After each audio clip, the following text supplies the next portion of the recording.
It's time for Washington Fishing is closed due to coronavirus, so here's some extra content quest. Today's episode, The Jaws of Mystery, and Norwegian Memorial Surf Perch, a land of giants.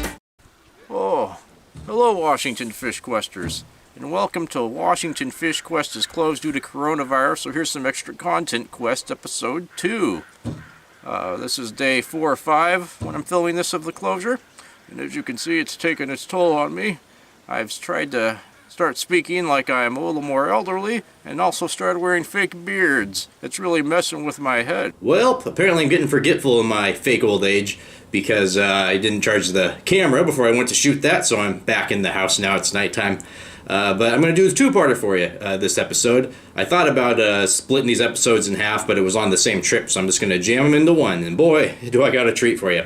First off, we're going to talk about the mystery, the Jaws of Mystery. I almost call it Mystery of the Jaws, but I think the Jaws of Mystery is a cooler sounding title.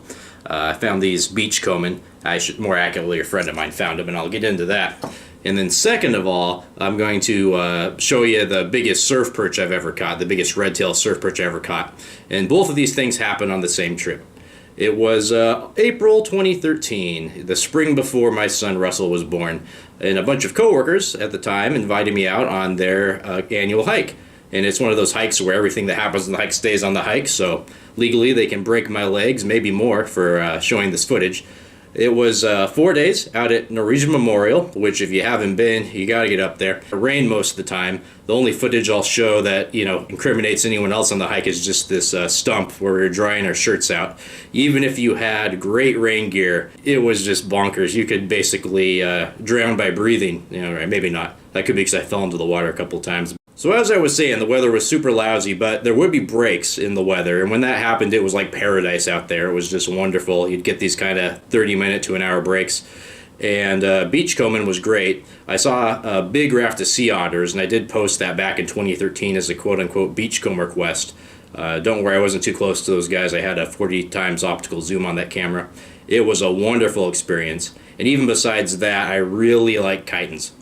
So chitons, unlike limpets, because this is a limpet scene here, and as you can see, a purple shore crab is fighting it, so that was kind of a fun thing to see. I watched that for about 5 minutes, then left. Seemed to be kind of a stalemate.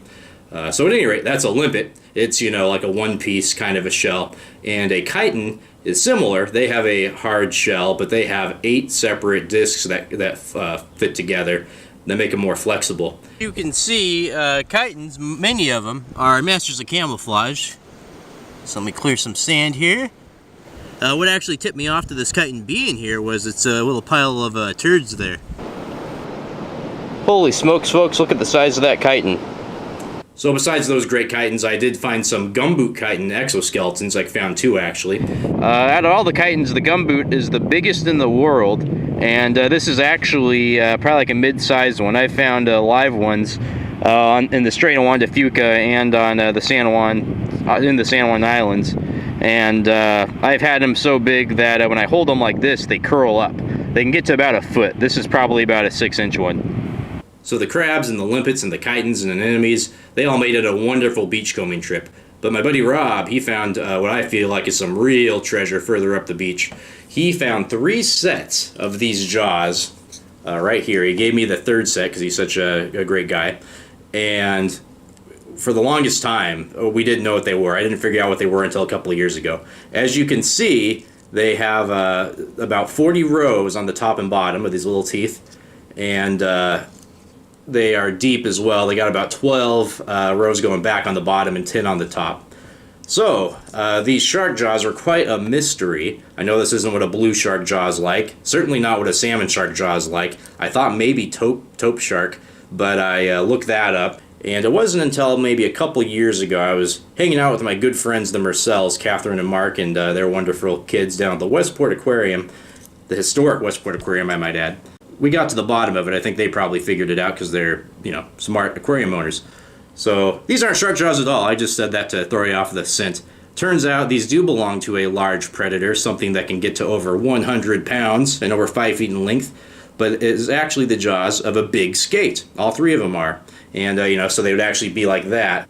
So this is definitely one of the coolest beachcombing treasures I've ever found. And by found, I mean was, gifted to me by a very nice fellow. Thanks so much again, Rob. So there you go. That's part one. I'm going to go to a brief intermission now, so feel free to go to the lobby.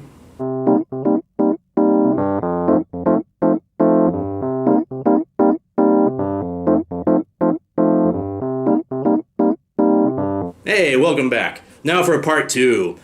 So these are the biggest redtail surf perch I have ever caught. So as I said, it was a 4-day trip and it was tough to get out, but when I did and I wasn't beachcombing, I was definitely fishing. And I have surf perch fished a lot, but never in a habitat this rocky. So here's some footage of that. It's not the greatest, it's helmet cam footage. So I'll kind of cut in and narrate sometimes, but you can kind of see me getting out to fish for them. All right. This is a really interesting beach. As you can see, it's rocky as well as sandy, so I gotta watch where I step. Luckily for me, these waders are already full of holes, so they're more like a wetsuit. This could very well be their last hurrah. It's very nice out here. I don't know if you can see that on the camera, but I have to be careful to avoid all this really awesome rockweed. I mean, that's a very good indicator of the good water quality here. All right, I'm out here the very corner of the ledge now. Oh yeah, look at that. Ugh.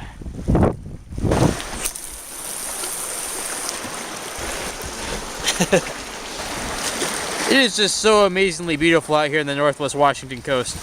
If you haven't gotten out here yet, be sure to add that to your bucket list.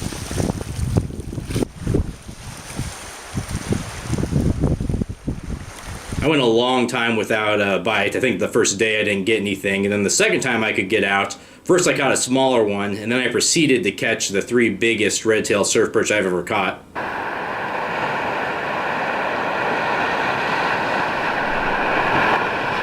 I got it! Fish on!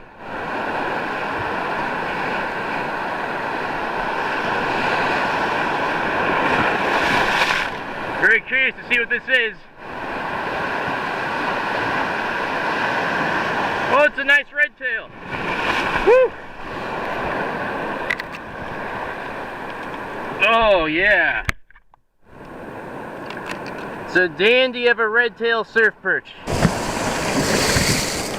Hey, I hope I got some of that fight, but if I didn't, this is probably the biggest redtail surf perch I have ever caught. It is really large. I'm gonna get a weight on it and release it here.